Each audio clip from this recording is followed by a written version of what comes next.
Diz assim: provera a Deus a minha cabeça se tornasse em águas e os meus olhos em fonte de lágrimas. Então choraria de dia e de noite os mortos da filha do meu povo. Provera a Deus eu tivesse no deserto uma estalagem de caminhantes. Então deixaria o meu povo e me apartaria dele, porque todos eles são adúlteros, são um bando de traidores. Curvam a língua como se fosse o seu arco para a mentira. Fortalecem na terra, mas não para a verdade, porque avançam de malícia em malícia e não me conhecem, diz o Senhor. Guardai-vos, cada um do seu amigo, e de irmão nenhum vos fieis, porque todo irmão não faz mais do que enganar, e todo amigo anda caluniando. Cada um zomba do seu próximo, e não falam a verdade. Ensinam a língua a proferir mentiras, cansam-se de praticar a iniquidade, vivem no meio da falsidade. Pela falsidade recusam-se conhecer-me, diz o Senhor. Portanto, assim diz o Senhor dos Exércitos: eis que eu os acrisolarei e os provarei, porque de outra maneira procederia eu com a filha do meu povo? Flecha mortífera é a língua deles, falam engano, com a boca falam cada um de paz com o seu companheiro, mas no seu interior lhe armam ciladas. Acaso por estas coisas não os castigaria? Diz o Senhor. Ou não me vingaria eu da nação tal como esta? Pelos montes levantarei o choro e pranto, e pelas pastagens do deserto, lamentação, porque já estão queimadas e ninguém passa por elas. Já não se ouve ali um mugido do gado, tanto as aves do céu como os animais fugiram e se foram. Farei de Jerusalém montões de ruínas, morada de chacais, e das cidades de Judá farei uma assolação, de sorte que fiquem desabitadas. Até aqui, irmãos, a leitura da santa e inerrante palavra do Senhor, o nosso Deus. Vamos curvar nossa cabeça, irmãos, vamos ter um momento de oração.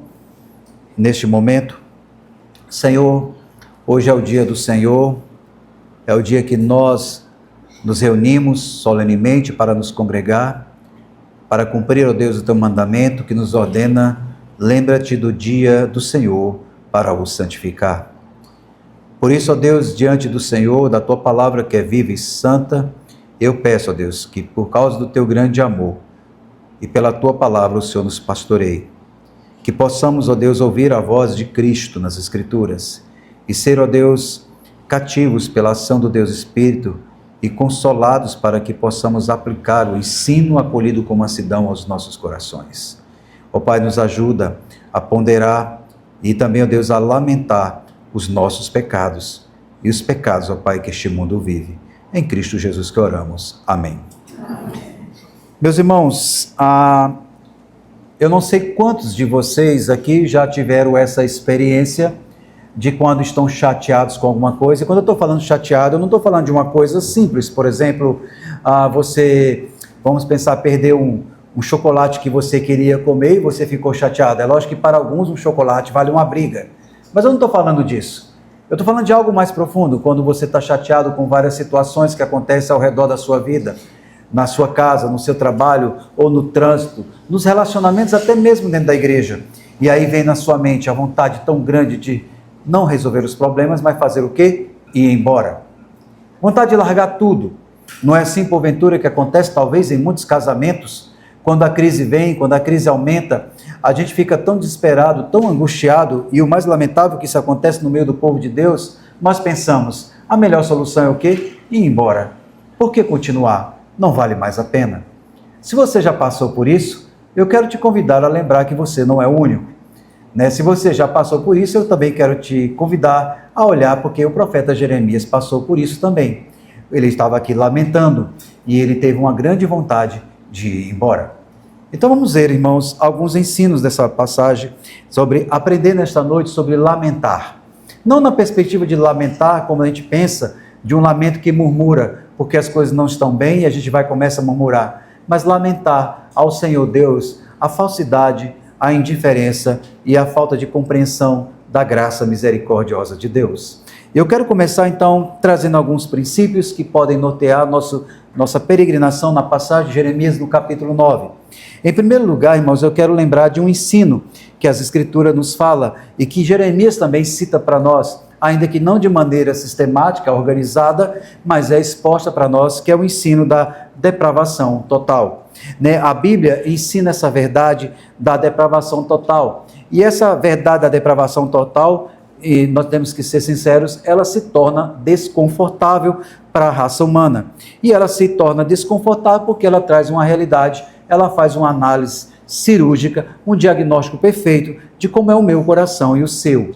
E olhando isso, nós podemos dizer que Jeremias, no capítulo 17, no verso 9, ele vai dizer o seguinte, quando ele vai falar da depravação total, não falando nesses termos, como depravação total, mas ele diz o seguinte: o coração é enganoso acima de tudo e está desesperadamente doente, ou desesperadamente corrupto.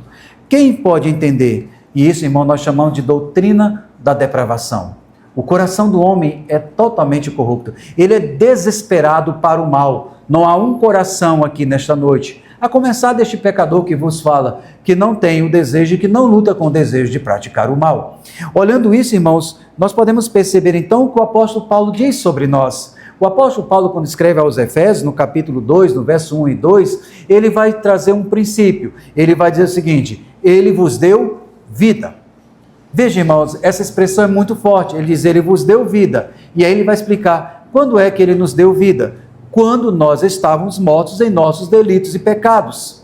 E nos delitos e pecados nós fazíamos o quê? Andávamos segundo o curso deste mundo, segundo o desejo do nosso próprio coração, segundo a concupiscência dos nossos próprios olhos. E por causa disso nós éramos considerados o quê? Filhos da ira, filhos da desobediência. Nós estávamos sob o domínio do diabo, sob o desejo da nossa própria carnalidade.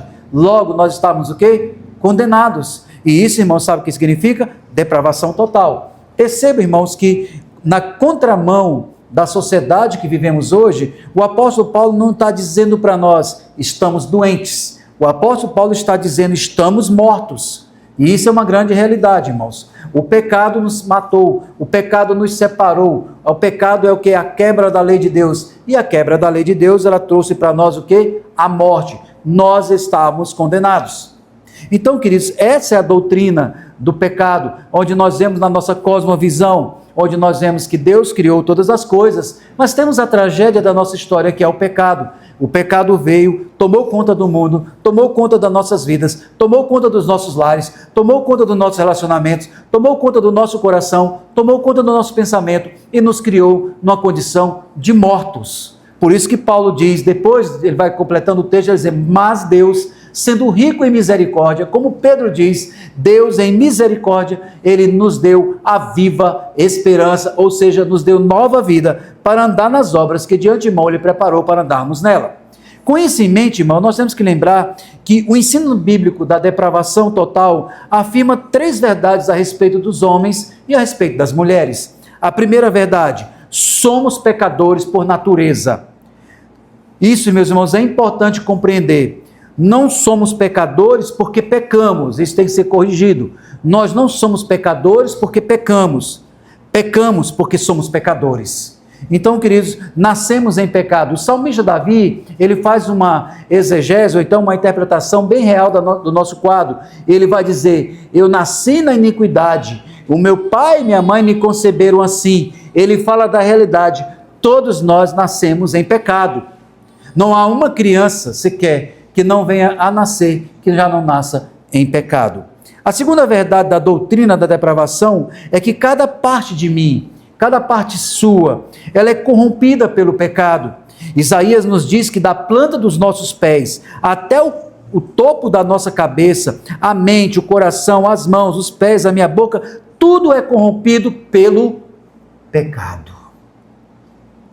Mas em terceiro lugar, e aqui está o ponto crucial da depravação total, ela é tão forte no seu domínio nos corações dos homens e das mulheres que não regenerados, que eles não conseguem se arrepender e nem acreditar ser salvo. a doutrina da depravação, se não for pela graça de Deus, nenhum homem tem condições nenhuma de se salvar. Se não for Cristo que agir, se não for a palavra que for pregada ao coração e aprover a Deus que essa pessoa nasça de novo, ela não tem condições nenhuma de nascer de novo. Então, meus irmãos, qual é o ponto aqui para nós nesta noite? É que a deficiência espiritual, meus irmãos, é o maior problema do homem. O maior problema do homem não é a pobreza. O maior, ainda que esses governos queiram dizer que o maior problema do homem é resolver a questão da pobreza. Não é. O maior problema do homem não é se a sociedade ela está roubando ou matando. O maior problema do homem é justamente a sua deficiência espiritual. Porque, meus irmãos, a mente está caída e ele é hostil a Deus e não se submete à lei de Deus. Logo, isso é depravação total. Isso implica dizer o quê, queridos? Isso implica dizer que o afastamento do homem ou da humanidade de Deus, e na sua intensidade, ou seja, na sua inimizade com os outros, é depravação total. Por isso, irmãos, que isso explica a tendência das pessoas a acreditarem em coisas que são manifestamente falsas. Nós acreditamos que outra coisa pode nos levar a Deus, se não for Cristo. E nós não podemos esquecer a verdade das Escrituras que diz que o próprio Senhor Jesus afirma sobre ele: eu sou o caminho, a verdade e a vida. Ninguém vem ao Pai senão por mim. Outra coisa que nós temos que entender, irmãos, que isso explica o momento que vivemos hoje. Coisas que são claramente falsas se tornam sabedoria comum e logo nós somos obrigados a acreditar nela. Nós temos aquelas frases que você já deve ter ouvido, porque você, como eu, deve assistir algum vídeo de YouTube, que diz, olha, tem uma coisa que ninguém quer te dizer, mas eu vou te dizer.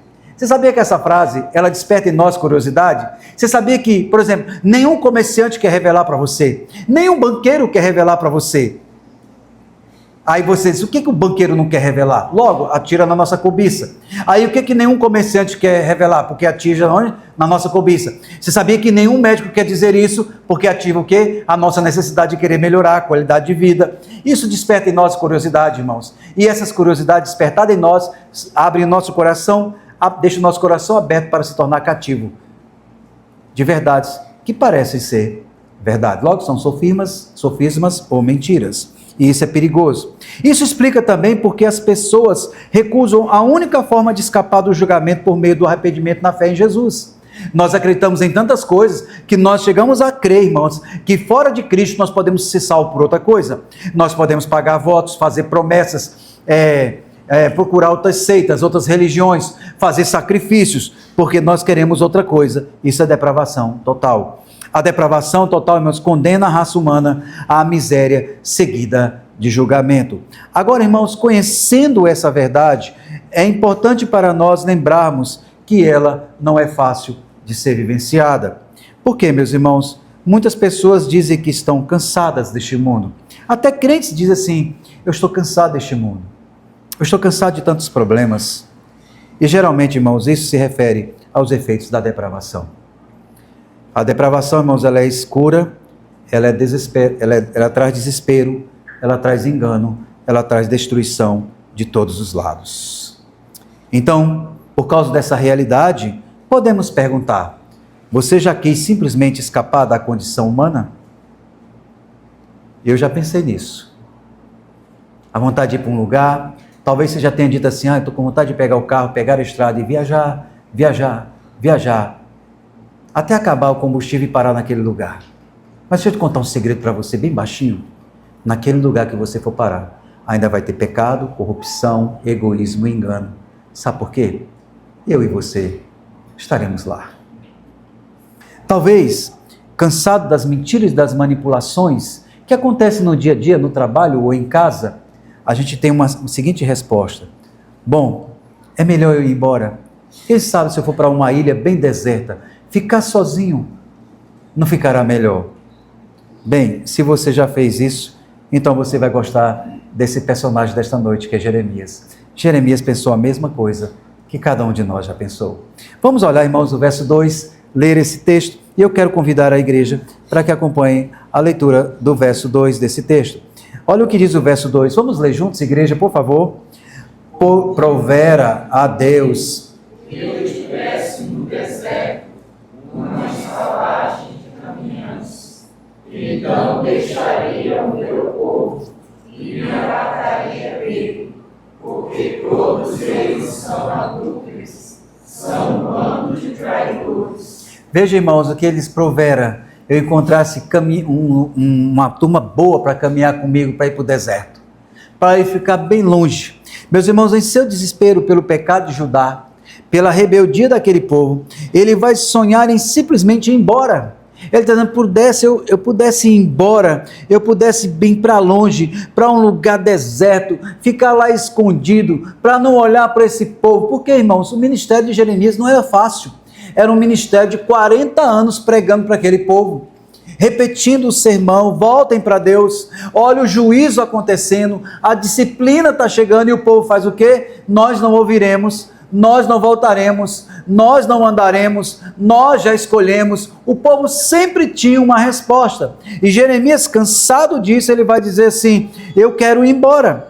Eu quero ir bem para longe. Jeremias, irmãos, ele estava cansado da sujeira, ele estava cansado da corrupção, ele estava cansado da depravação, que ele ali só deseja uma coisa, se afastar dela. E nessa passagem, irmãos, o lamento, de Jeremias é muito evidente aqui, logo no verso 2. Há um lamento, há uma angústia no seu coração. E aí, meus irmãos, é interessante que o lamento do profeta também é o lamento de Deus, que é intercalado com ele. Nós vamos perceber isso em alguns momentos, até temos dúvida de saber quem está falando é Deus, se quem está falando é Jeremias. Mas o ponto aqui que fica claro, irmãos, é que tanto o profeta Jeremias quanto o Senhor Deus, eles têm uma repulsa pela condição depravada daquela humanidade. Ouça, irmãos, o que diz o verso 3. Vamos ouvir o que diz o verso 3. No verso 3 ele vai dizer o seguinte, olha só o quadro que ele vai, por que ele está levando isso. Primeiro no verso 2 ele diz, olha, ele diz assim, provera Deus, eu tivesse no deserto. Irmãos, que condição! Alguém desesperado querendo ir para o deserto. Eu até falei aqui, talvez ir para um lugar, para uma ilha, para um lugar melhor, onde estivesse sozinho, mas Jeremias está tão angustiado que ele pede para ir para o deserto.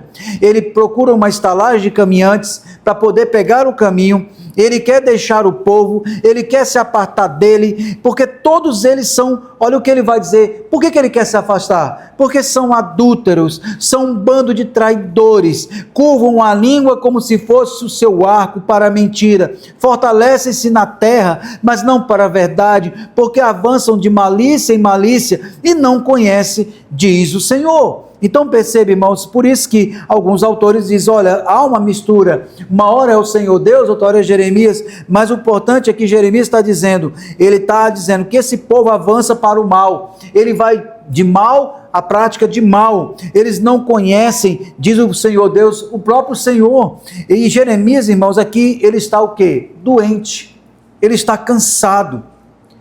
Meus irmãos, e aí nós podemos fazer uma pergunta ao texto. O que levou esse homem a lamentar desse jeito? O que leva você a lamentar? Será que os nossos lamentos justificam? Então vamos ver, irmãos, o que leva esse homem a lamentar. E aí nós podemos ver, irmãos, o que leva esse homem a lamentar é um coração dividido. O lamento do profeta aqui, irmãos, é porque o seu povo tem um coração dividido. Meus irmãos, isso é uma grande verdade. Nós também temos essa mania de ter o coração dividido. Uma hora queremos adorar a Deus, outra hora nós queremos ficar em casa. Uma hora queremos participar do culto, outra hora dizemos ao nosso próprio coração, estamos cansados. O nosso coração fica sempre dividido e nós temos que lembrar o que Cristo diz. Quando nós queremos servir a dois senhores, que é coração dividido, nós vamos agradar um e aborrecer ao outro. E geralmente, irmãos, nós aborrecemos ao Senhor. Porque o querer agradar o outro, geralmente porque o outro vai satisfazer o desejo do nosso próprio coração. Então Jeremias, ele vê o povo com o coração dividido. Olha o que ele vai dizer, ele vai falar que eles são adúlteros, e aí é interessante observar, aqui Jeremias aponta, irmãos, para um cenário interessante, é como se Jeremias estivesse dizendo, eles esqueceram a exclusividade, eles esqueceram de manter a exclusividade das coisas de Deus, eles deixaram de confiar no Senhor, eles agora não entendem mais o que Deus quer, Deus proíbe, mas eles não querem. Nós podemos lembrar, como nós já vimos no capítulo 7, no capítulo 8, nós vimos que o culto, no capítulo 8, melhor dizendo, o culto era superficial.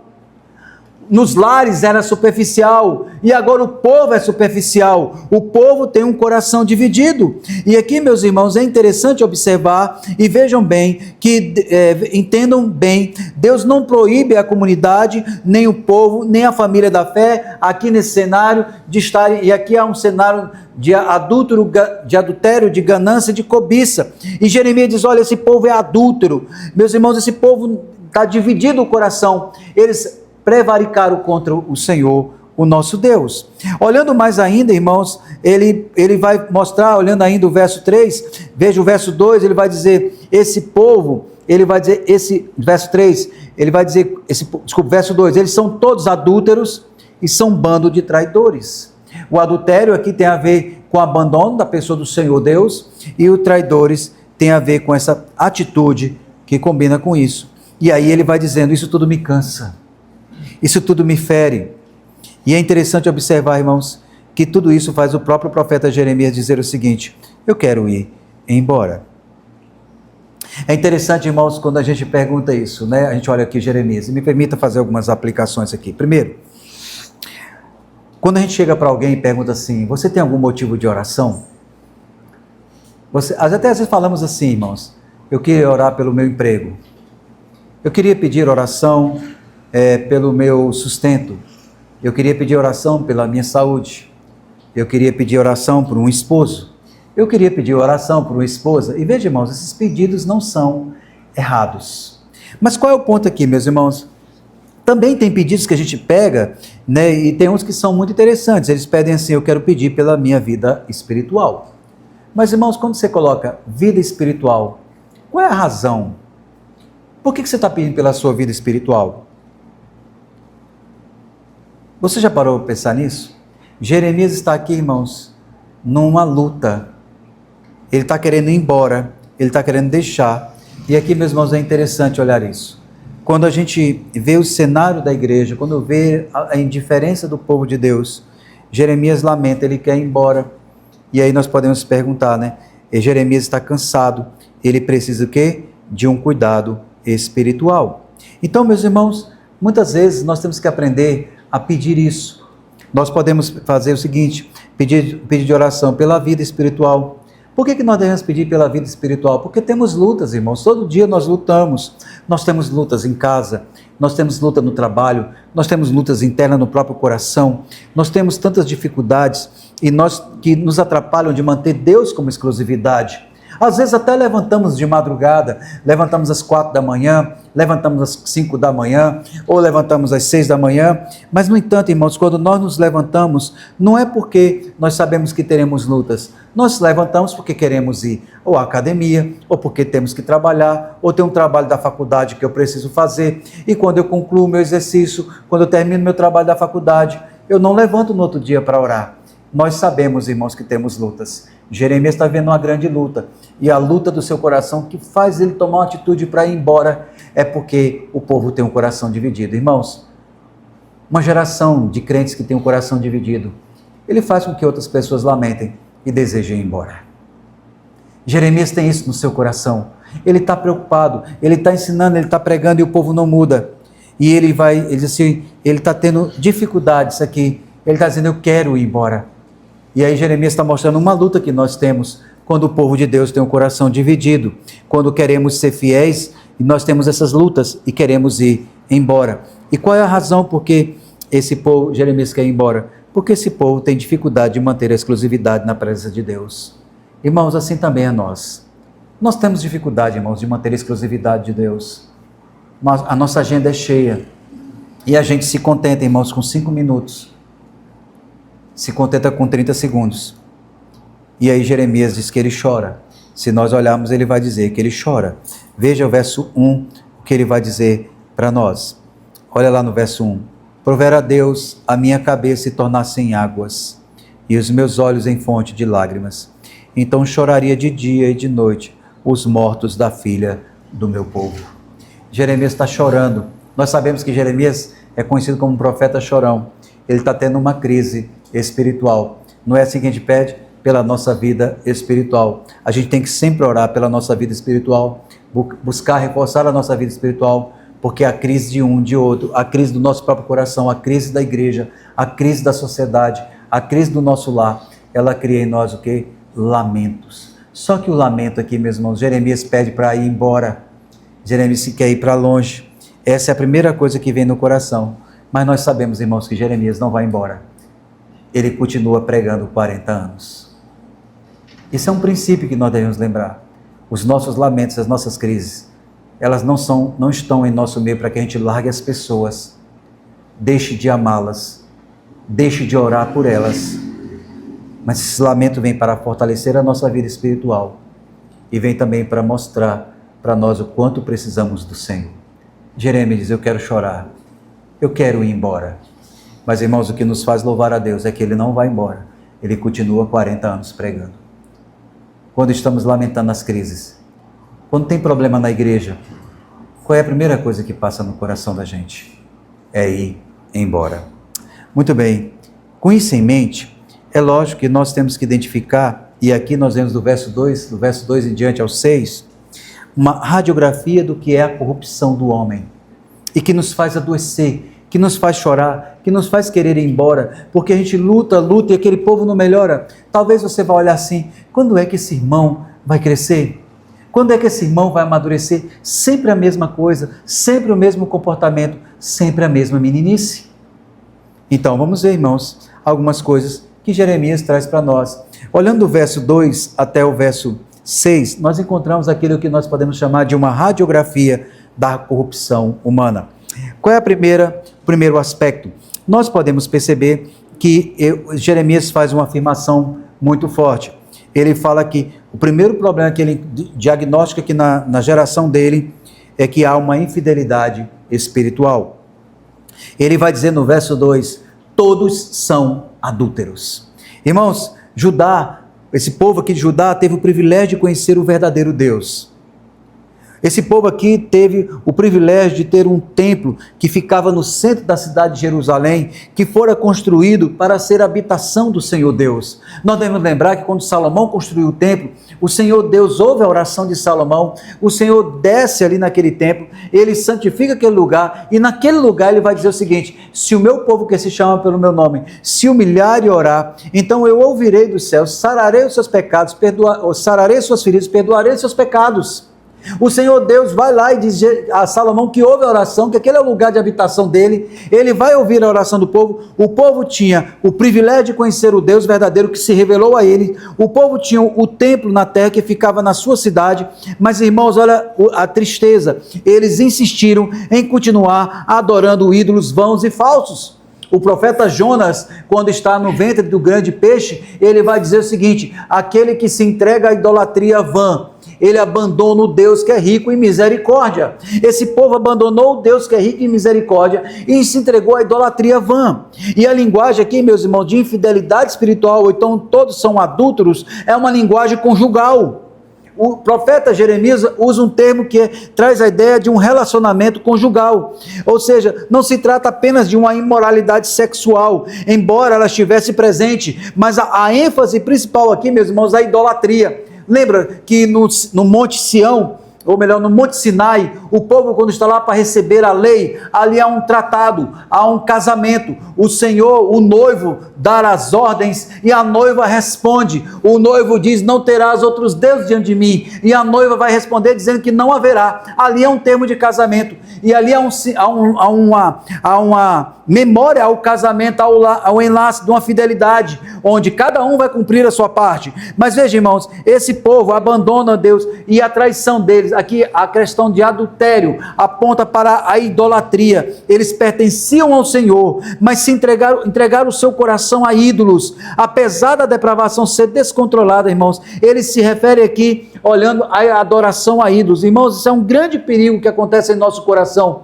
O coração dividido, irmãos, nos leva à idolatria, nos leva ao adultério espiritual. Nós vamos abandonar a Deus, ainda que tenhamos as Escrituras, ainda que tenhamos lugar de nos congregar, ainda que tenhamos lugares para orar, ainda que tenhamos um povo que ore por nós, se o nosso coração estiver dividido, nós estaremos cometendo o quê? Adultério espiritual. E essa geração está fazendo isso. Meus irmãos, essa geração tinha sim uma vida descontrolada, mas veja que a primeira acusação de Deus contra aquele povo é o quê? A idolatria, que reflete o quê? Deixaram de ter o Senhor Deus como único Senhor da sua vida. Em última instância, irmãos, o que Deus está dizendo pelo profeta Jeremias, que esse povo, a noiva, eles quebraram os votos conjugais. Eles se entregaram a outro, que não era o Senhor Deus. A segunda coisa que ele vai falar de traição social, ou que ele vai chamar de um bando de traidores. Nós podemos ver isso quando ele vai falar, e no verso 2 ele vai dizer, são adúlteros, mas são um bando de traidores. Essa palavra, irmãos, é um aspecto que agora Jeremias vai fazer uma análise social. Eles eram especialistas. Quando fala assim, traidores, traz a ideia de quê? De que aquela geração era especialista em não cumprir a lei, mas em quebrar os mandamentos. Essa imensa pandemia de traição afetou toda a nação. Nós podemos ver que no segundo versículo, eles eram um grupo de homens, olhando, são traidores ou traiçoeiros em outra tradução. As pessoas não podiam mais interagir de forma confiável. Se nós olharmos o verso 3 e o verso 4, nós vamos perceber que todos deveriam ter cuidado, cada um consigo. Olha só o que ele vai dizer no verso 3, quando ele fala são traidores, aí ele vai identificar o que são os traidores. Os traidores são aqueles que curvam a língua como se fosse um arco para a mentira.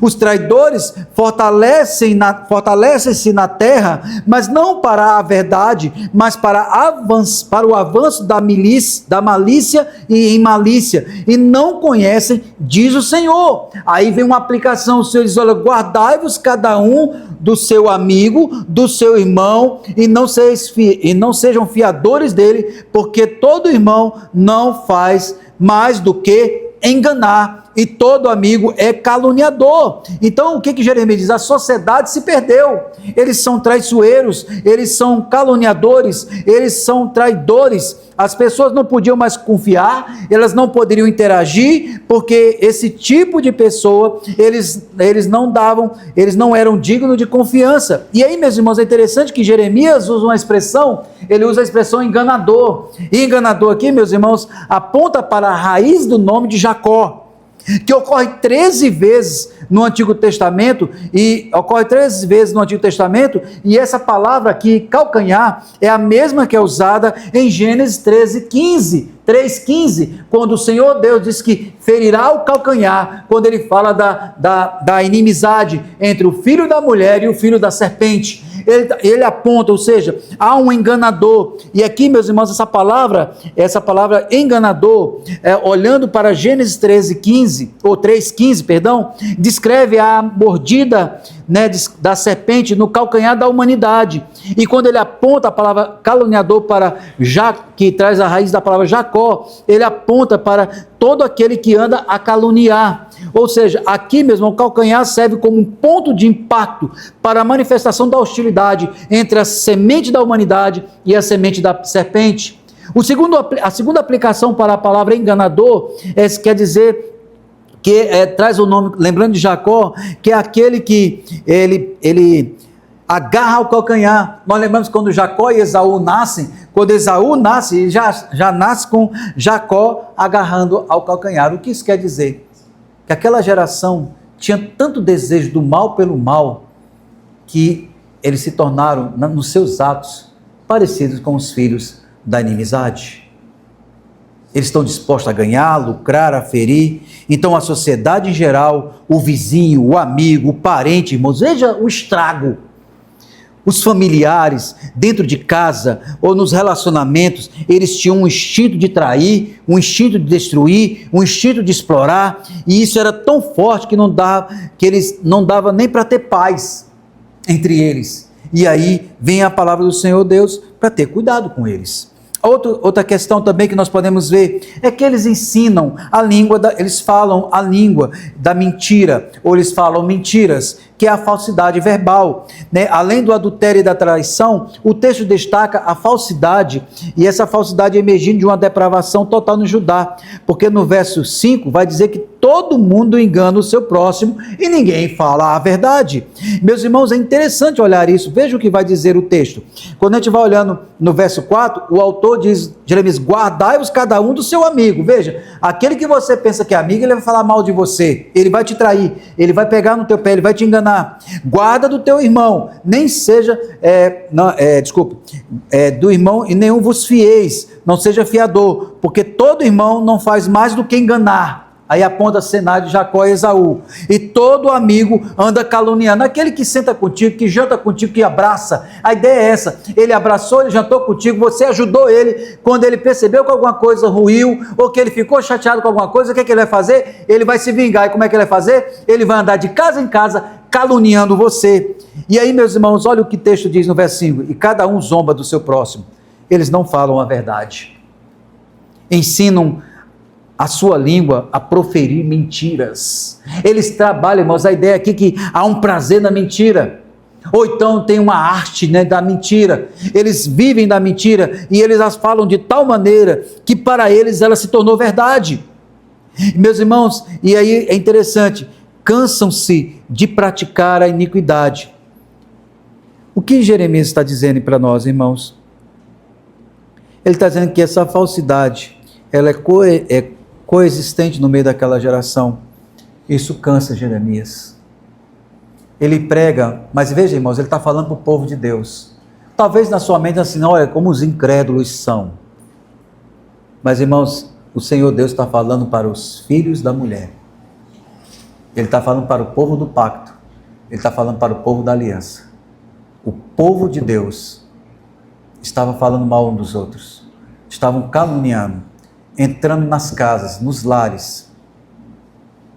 Certa vez, essa frase, dita por um outro pastor, e eu vou citar, citando John Wesley, disse assim: se uma conversa passar de 5 minutos, é melhor parar e orar, porque pode ser que você se sinta tentado a caluniar e difamar. Irmãos, e quando a gente olha no verso 8, ele vai dizer a mesma comparação que há no verso 5. Ele vai falar que a boca é como um arco, onde uma flecha, ou como uma flecha verbal é disparada. Meus irmãos, nós sabemos que flecha, ela não é atirada para fazer ranhuras. Ela é atirada para quê? Matar. O caluniador, quando ele fala de você, ele não quer te arranhar, ele quer te matar. Ele quer acertar o alvo. Então a língua deles, irmãos, é como uma flecha mortal. Olhando para Tiago, Tiago compara a língua como um navio, como fogo, e que pode descontrolar, e ele compara dessa maneira, dizendo que pode descontrolar tudo. Ele chama até ela de indomada. Não tem quem possa contê-la. Agora, irmãos, imagine quando você deliberadamente a usa para o mal. Com a mesma boca que você louva a Deus, você ofende o seu irmão que é criado à imagem e semelhança. E cada um vai, e aí o que é grave, que essa língua que é como uma flecha que quer matar, é a mesma que ele vai falar assim, eles falam paz ao vizinho, mas o seu coração, eles planejam uma emboscada contra eles. Eles estão dizendo lá, eles falam maldade, e o que eles dizem? Paz. Então, meus irmãos, a mentira tinha se tornado uma arte para eles. Eles estudaram isso, eles se prepararam, eles praticaram a mentira, e ensinarem sua língua a falar a mentira. Meus irmãos, é interessante, porque a língua que eles tinham ali, o que eles aprenderam, era para exaltar e glorificar o nome do Senhor Deus. E Judá, irmãos, está nessa situação. Philip Ryken vai dizer o seguinte: a confiança é a base de qualquer sociedade, mas nessa cidade, todo relacionamento pessoal, todo relacionamento espiritual, todo relacionamento familiar, foram corrompidos pela falsidade. E vivemos em uma sociedade onde até a ideia de verdade foi obra de muitas gerações anteriores. Nós não acreditamos que exista. Tudo está à venda. Tudo é questão de poder. Não há verdade como no nosso tempo. Meus irmãos, é triste. Nós somos uma geração que amamos a mentira e detestamos a verdade. Então, esse povo também, irmãos, vivem um meio de falsidade. nós podemos ver que o local da residência deles é ali, falsidade. O Senhor diz, eles me conhecem, mas não ouvem a minha voz. É interessante olhar, irmãos, que isso leva Jeremias a fazer a seguinte afirmação: provera a Deus a minha cabeça e tornasse em água, e os meus olhos em fonte de lágrima. Então choraria de dia e de noite os mortos da filha do meu povo. Jeremias, ele realmente não tem lágrimas suficientes, irmãos, para dar para aquele todo que merece.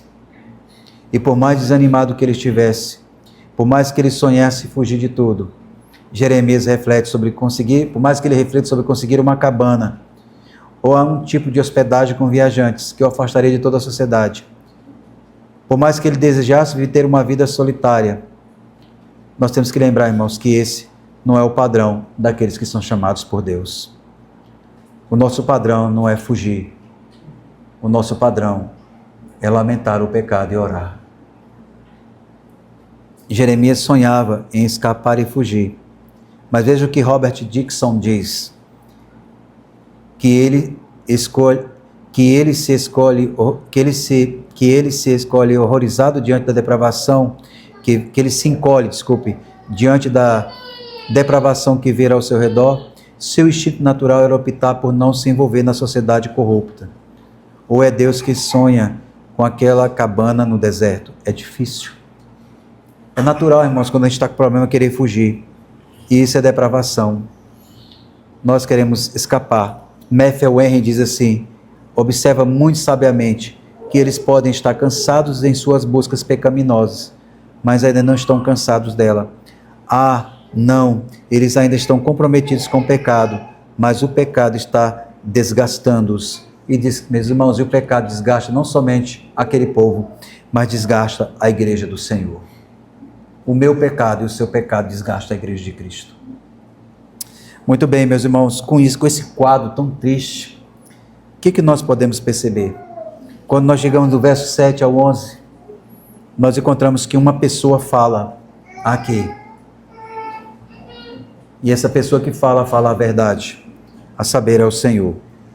Veja o que diz o verso, no final do verso 6, diz assim: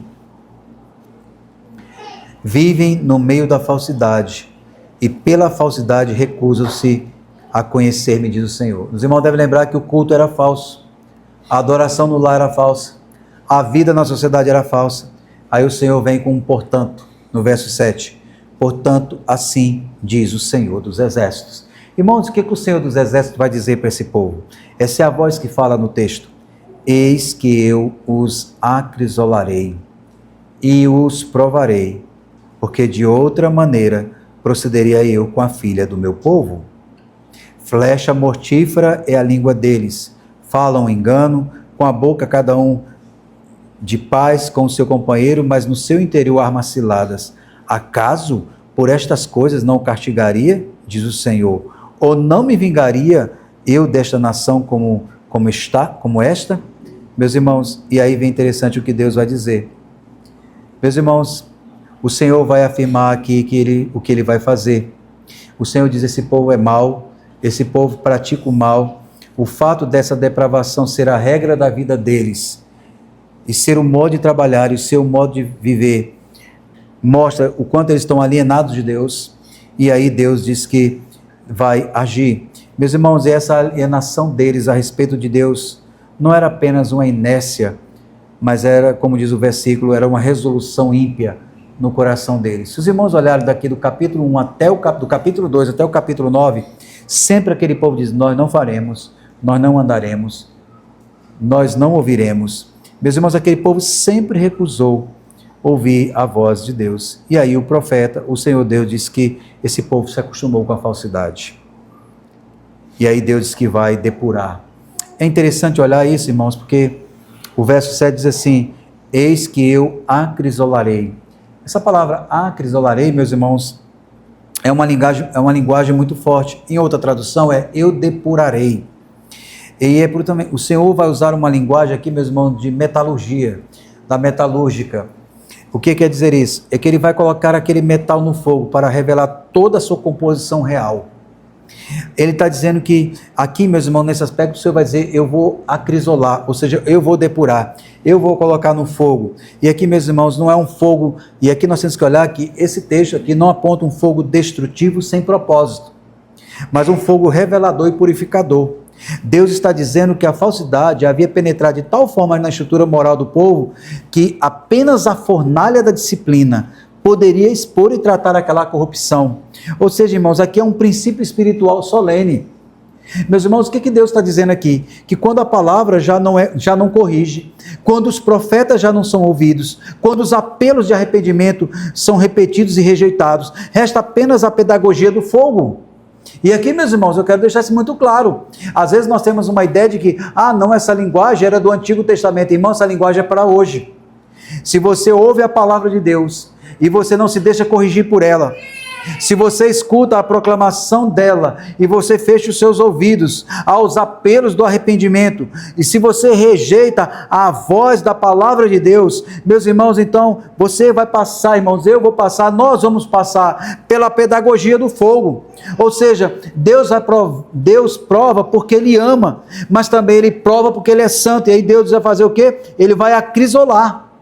E aqui, meus irmãos, essa palavra que traz a ideia de depuração, ela não é opcional, quanto à mentira que se torna uma cultura institucional, é uma coisa que deve ser feita. O texto, ele vai aprofundando, olha o que o texto vai dizendo. Por que, meus irmãos, que o texto faz isso? Por que Deus vai ter que fazer isso? Vai ter que trazer a disciplina? Porque, meus irmãos, eles estão numa profundidade moral, pecaminosa, depravada. Olha o que o texto faz o diagnóstico. A língua deles é flecha mortífera. Meus irmãos, a fala aqui, a fala que deveria ser o instrumento da graça, tornou-se arma de guerra. Não é apenas uma linguagem, irmão, descuidada, que alguém disse algo sem querer, mas é uma linguagem letal, é uma palavra que é planejada, é como um projétil, é uma calúnia que destrói a reputação, é um engano que manipula a consciência, é uma distorção que adoece a comunidade. A língua aqui, meus irmãos, ela que deveria transmitir a verdade, ela se tornou um veículo de morte social e espiritual, porque o povo de Deus fala mentira. E, meus irmãos, o contraste é evidente, e esse contraste revela o nível de hipocrisia, porque cada um fala paz. Aqui mesmo vê o contraste, eles estão amaldiçoando o povo com a língua e vai dizer para a pessoa paz. É como se aqui no culto você abraçasse uma pessoa, um irmão, e disse: olha, meu irmão, que prazer te ver, mas você está com a vontade de dar uma pedrada nele. Você está dizendo: meu querido, como é bom ter você aqui, mas a vontade é que ele ardesse no inferno. Porque, meus irmãos, a tua boca está falando aquilo que o seu coração já não quer. Não há harmonia. E aqui é um contraste. A gente fica dizendo paz quando não há paz. E aí esse povo faz o quê? Ele, no seu interior, o que o texto diz, eles falam paz, mas no interior do seu coração, eles estão arquitetando uma armadilha para que a pessoa caia. O shalom de Deus aqui, meus irmãos, não está mais nos lábios, não está no coração. A paz que é pronunciada é uma etiqueta social. É como se alguém chegasse dentro da igreja aqui e disse: olha, graça e paz, irmãos. Mas você está odiando a igreja. E às vezes a gente faz isso, irmãos. Nós falamos assim: não, eu amo a igreja, mas fulano de tal eu não gosto. Irmãos, se nós temos a mentalidade do Novo Testamento, a mentalidade paulina, que nós temos um só Deus, uma só fé, um só corpo, um só batismo, e somos vocacionados a andar juntos na mesma fé e esperança, como é que você diz que ama a igreja com os lábios e detesta o irmão que está do seu lado? É por isso que o Senhor Jesus, no Sermão do Monte, vai fazer a seguinte aplicação: antes de você colocar a oferta no altar, vai lá, senta com o teu irmão, reconcilia com ele e faz a paz. Mas esse povo, irmãos, ele pronunciava a paz, mas ele não tinha realidade relacional. Havia cordialidade dos lábios, mas hostilidade do coração. Meus irmãos, o que é isso então? É a institucionalização da duplicidade. Convivência sustentada por aparência não é verdade. Se eu convivo com o meu irmão só porque eu quero manter a aparência e eu tenho que suportar só por suportar, isso não é verdade. O povo aprendeu a sorrir enquanto conspirava, a saudar enquanto traía, a abraçar enquanto armava emboscadas. Diante desse quadro, o que Deus vai dizer? Deus vai formular duas perguntas de retórica, que funcionam como sentença judicial. Deixarei eu de castigá-los por essas coisas? Não deveria eu me vingar de uma nação como essa? Meus irmãos, nós sabemos que a resposta está implícita. Não, ele não deixará de se vingar. O juízo, irmãos, não é uma explosão emocional de raiva divina, mas, meus irmãos, é uma necessidade moral do caráter santo de Deus. Um Deus que é a própria verdade não pode permanecer indiferente quanto à mentira que se torna sistema de vida. Quando a língua vira flecha, quando a paz vira máscara e quando a falsidade vira cultura, a disciplina divina deixa de ser possibilidade distante. Ela se torna uma realidade inevitável. Mas quando chegamos no verso 10 e no verso 11, nós encontramos o lamento que se desloca do campo moral para o cenário visível da criação e da história da redenção. Jeremias não descreve apenas os conceitos, mas ele vai trazer uma ilustração. Os irmãos sabem que o Salmo 19 diz assim: os céus proclamam a glória de Deus e o firmamento anuncia as obras de suas mãos. Mas aqui Jeremias vai declarar: pelos montes levantarei o choro e pranto, e pelas pastagens do deserto lamentação, porque já estão queimadas. Meus irmãos, quando a gente olha o verso 10 e 11, nós podemos dizer que a terra que antes refletia a bênção da aliança, agora reflete a dor da disciplina. O juízo de Deus não atinge apenas o interior do homem, ele alcança a realidade concreta da vida do homem. A criação que florescia sobre a obediência, agora geme sob a rebelião. Pode ver, irmãos, a gente conhece o cenário de uma frieza espiritual. Ele não é visto só com os olhos, com o corpo, com afastamento. Ele é visto de maneira concreta. Quando a gente olha a casa, ainda que aparentemente esteja pintada e arrumada, mas a gente olha o cenário dela, parece que não há paz, não há alegria, porque toda a realidade espiritual, ela também é vista de forma concreta. Não adianta você dizer, eu estou bem, longe de Deus, longe da igreja, da comunhão dos santos. A gente vai ver na prática que você não está bem, que nós não estamos bem. Então, meus irmãos, o juízo de Deus ele não vai atingir o interior, mas ele vai atingir a criação. A criação que florescia sobre a obediência, agora geme sobre a rebelião. Não foi assim que aconteceu com nossos pais Adão e Eva? No seu pecado, a natureza geme. Nós gememos. E o profeta vai ampliando a cena. Ele vai dizer que tantas aves do céu como os animais fugiram e se foram. A vida se retirou, virou um cenário de tristeza. Ele está falando de Jerusalém. Ele está falando da igreja. O pecado, irmão, faz as pessoas fugirem. O pecado faz a igreja não crescer. O pecado, ele confina o coração. O pecado, ele transborda as estruturas das relações e dos ambientes. Ele destrói a vida da igreja de Cristo. E aí vem uma declaração dura do Senhor. Eu farei de Jerusalém um montão de ruínas, morada de chacais. Veja, irmãos, lugar onde o povo celebrava a Deus, agora é ruínas e chacal, e lugar de chacais. Jerusalém era o centro da adoração, o símbolo da presença pactual de Deus, agora ela é reduzida a escombros. O lugar das festas, dos sacrifícios e das peregrinações se tornaram habitação de animais selvagens. Onde havia louvor, haveria uivo. Onde havia culto, haveria desolação. E o pior, meus irmãos, é que a disciplina não é só em Jerusalém. O texto diz que será em toda Judá. Ou seja, a disciplina vai caminhar, ela vai alcançar outras pessoas, a disciplina vai espalhar. A crise moral, que era uma catástrofe nacional, agora vai sentir a dor do juízo de Deus. Jeremias lamenta porque ele sabe que, embora a disciplina seja instrumento de restauração, no propósito divino, ela também é profundamente dolorosa na experiência do homem. Irmãos, você vai dizer assim, mas pastor, a disciplina não é uma bênção? É, irmãos, a disciplina é bênção. A disciplina faz as mãos se levantarem, ela faz os joelhos que são trôpegos erguerem, ela traz o semblante da tristeza para a alegria. Mas, irmão, não devemos esquecer, a disciplina sempre é dolorosa, ela dói muito, e aquele povo vai sentir. O Senhor Deus chamou aquele povo para arrependimento, mas agora o Senhor Deus chama aquele povo para depuração. Aquele povo vai ser depurado pelo Senhor Deus. O Deus que ofereceu a cura vai oferecer agora pela correção. Meus irmãos, aquilo que começou na falsidade, agora vai terminar nas ruínas. E Deus vai pesar a mão. Diante disso, o que faremos então? E essa é a pergunta. Irmãos, quando nós olhamos a cidade, quando nós olhamos o nosso bairro, vou começar assim, quando a gente olha o bairro, a rua, o bairro, a cidade, o estado, na situação deplorável que está aí o nosso país, nós não temos mais valores morais no Brasil hoje.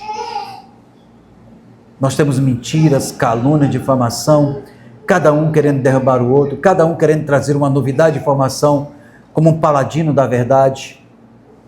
Nós somos uma geração doente que não ouve mais a verdade da voz do Senhor. Nós somos uma geração onde é mais fácil abandonar os lares do que construir. Nós somos de uma geração que é mais fácil abandonar a igreja, a lei do Senhor, do que se humilhar diante do Senhor e buscar restauração. Nós somos uma geração que temos o prazer da valorização da autoestima, da divulgação da imagem. Nós somos a geração da selfie. Nós deixamos de ser a geração mineses para ser a geração poieses. Deixamos de imitar a Cristo, a imitar heróis da fé, para querer ter identidade própria, seguir segundo o curso do mundo. Diante disso, irmãos, o que deve gerar em nosso coração lamento. Nós temos que ser uma igreja que lamenta, como Jeremias lamenta ao ponto dele chorar. Jeremias lamenta ao ponto até de chegar a dizer: eu quero ir embora. Mas, irmãos, sabe qual é a grande verdade? É que Jeremias não foi embora, ele continuou pregando. Irmãos, e sabe qual é a verdade da mais profunda? É que saber que no meio do nosso pecado, no meio da nossa depravação moral, espiritual, aprove a Deus enviar o seu Cristo para habitar no meio de nós, cheio de graça e verdade, e nos restaurar para a glória do seu nome. Irmãos, no lamento das nossas orações, irmãos, nós temos que ser uma igreja que cultive esse hábito.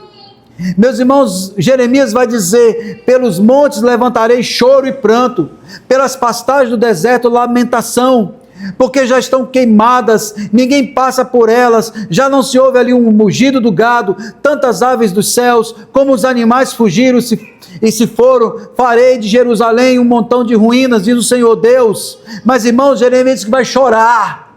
Irmãos, nós temos que chorar pelo pecado, não porque o pecado é bom, mas porque a tragédia do pecado no meio da igreja fere, disciplina e dói. Meus irmãos, o resultado de todo esse treinamento de mentira, de adultério, de imoralidade, de toda a cartilha da falsidade desse povo, que conduziu a uma vida de engano, trouxe a disciplina de Deus, e o profeta vai fazer o quê? Ele vai chorar, ele vai sair pelos campos, ele vai clamar, ele vai orar, ele vai dizer, porque ele está vendo Jerusalém com um montão de ruínas. Irmãos, quando nós olhamos os bancos da igreja, quando olhamos famílias deixando de cultuar, de adorar, nós devemos chorar. Porque o pecado está tomando conta. Nós temos sempre uma ocupação, nós sempre temos um trabalho, até começamos bem, com a boa intenção, quando arrumamos um emprego, fazendo a seguinte declaração: pastor, quando eu fizer o meu primeiro salário, todo ele será do Senhor. Fica tranquilo que eu já combinei, eu estou orando porque eu quero um emprego que não me atrapalhe, que de adorar o Senhor. Mas, irmão, nós vamos nos comprometendo, ao ponto de que estamos vivendo acorrentados pela própria cobiça do nosso coração. E aí, meus irmãos, a disciplina vem, e aí nós temos que lembrar: a disciplina, ela é um motivo de alegria, sim, mas ela é dolorida, sim, mas se nós precisamos passar por esse processo dolorido, irmãos, para que nos alegremos no Senhor, que louvado seja o nome do Senhor. Meus irmãos, o que faremos dessas coisas? Precisamos guardar um lugar na nossa vida para lamentar. Nós somos um povo, irmãos, que somos indiferentes. É tão verdade, irmãos, que as notícias dos jornais, que saiu do papel e agora é na mídia social, o que nós procuramos mais?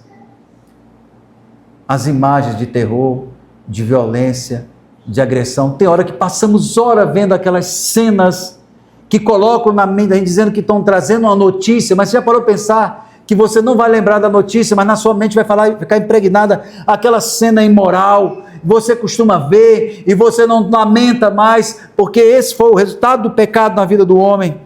Meus irmãos, o culto, ele nos ensina essa liturgia, ele nos ensina a liturgia do lamento. Nós temos um momento de orar, interceder, no momento de contrição, é uma coisa que tem na nossa liturgia. Às vezes nós não fazemos isso, irmão, está lá, é contrição e intercessão, é para orar pelo pecado, pedindo perdão do pecado, mas é para interceder pela igreja, interceder pelos enfermos. Vivemos dias difíceis, irmãos, há guerras em andamento, mortes em andamento, famílias desfeitas, crianças abandonadas, mulheres violentadas, injustiças, tragédias, calamidades, violência, banalização, desprezo da vida, apoio ao aborto. E, meus irmãos, o nosso lamento deve subir a Deus. Nós devemos orar a Deus, orar pela verdade que é desprezada, orar pela dor da nação, porque na sua condição de engano, de mentira, caminha desse jeito, orar pela situação da igreja, para que a igreja tenha uma vida própria, espiritual, à luz das Escrituras. Meus irmãos, o lamento para o povo de Deus, ele não é um fim. O lamento para o povo de Deus é uma resposta à realidade do pecado. Nós temos que olhar para essa realidade e buscar de Deus, clamar a Deus, para que o Senhor nos converta, para que a gente não ande indiferente a isso tudo. Meus irmãos, e quem foi que nos ensinou isso? Eu sei que Jeremias nos ensina aqui, mas, meu irmão, quando a gente olha para Cristo, nós podemos ver os lamentos de Cristo. O Senhor Jesus, quando olha para Betsaida, para Corazim, ele diz: ai de ti, Betsaida, ai de ti, Corazim. Se em Cafarnaum tivesse visto todos esses milagres acontecerem em ti. Quando ele está indo para a morte na cruz, ele para pelo caminho e escuta um homem gritando: filho de Davi, tem misericórdia de mim. Mesmo indo para a cruz, ele para atender àquele homem. Quando ele está na cruz já pregado, pendurado no madeiro, ser tornado maldito em nosso lugar, há um homem que não merece nada de bom, porque ele foi depravado, ele foi assassino, ele foi ladrão, ele foi corrupto. Ele pede ao Senhor: Senhor, quando chegares ao paraíso, lembra-te de mim. Ele diz, ele nem chegou, e ele já disse: hoje estarás comigo. Nós podemos lembrar, irmãos, que quando aquela multidão está ali, e ele pendurado no madeiro, ele vai olhar para todos e diz assim: Pai, perdoa-lhes, porque não sabe o que faz. E quando o céu se rasga e a ira de Deus vem, naquele cenário de escuridão, onde a dor tritura a sua alma, o seu corpo, a sua dor, a sua agonia, ele vai dizer uma palavra bela: está consumado. Ele morre por nós. Jeremias, no meio daquela crise, disse: Senhor, eu queria ir para o deserto. Mas a palavra de Deus diz que Cristo desceu da sua glória e veio para o deserto do nosso pecado, para florescer vida para a glória do seu nome. Irmãos, mediante essas verdades, nós temos que louvar a Deus pela sua misericórdia. Nós somos chamados para exercitar o lamento. Nós somos chamados para orar pelas nações. Somos chamados para orar pelos nossos lares. Somos chamados para orar pela paz. Somos chamados para orar pela misericórdia de Deus. Somos convidados a suplicar e clamar pela sua bondade. E ao mesmo tempo, reacender a esperança. Porque a morte não venceu a vida, irmãos. Não. Olha aqui para cá, para essa mesa. Não foi a morte que venceu a vida, mas foi a vida que venceu a morte. Foi Cristo que nos reconciliou com Ele. E foi Ele mesmo quem disse no deserto do nosso pecado: eis que estou ansioso para cear convosco. Irmãos, que privilégio. A mentira nunca prevalecerá mas contra a verdade. Mas é a verdade que sempre vai prevalecer. Se no teu lamento, no teu desânimo, você está dizendo assim: eu quero ir embora, eu quero deixar tudo, eu quero dizer para você: Cristo deixou a sua glória, mas Ele veio para nos buscar. Então confia no Senhor, entrega o teu caminho a Ele, e o mais Ele fará. Que Deus seja louvado.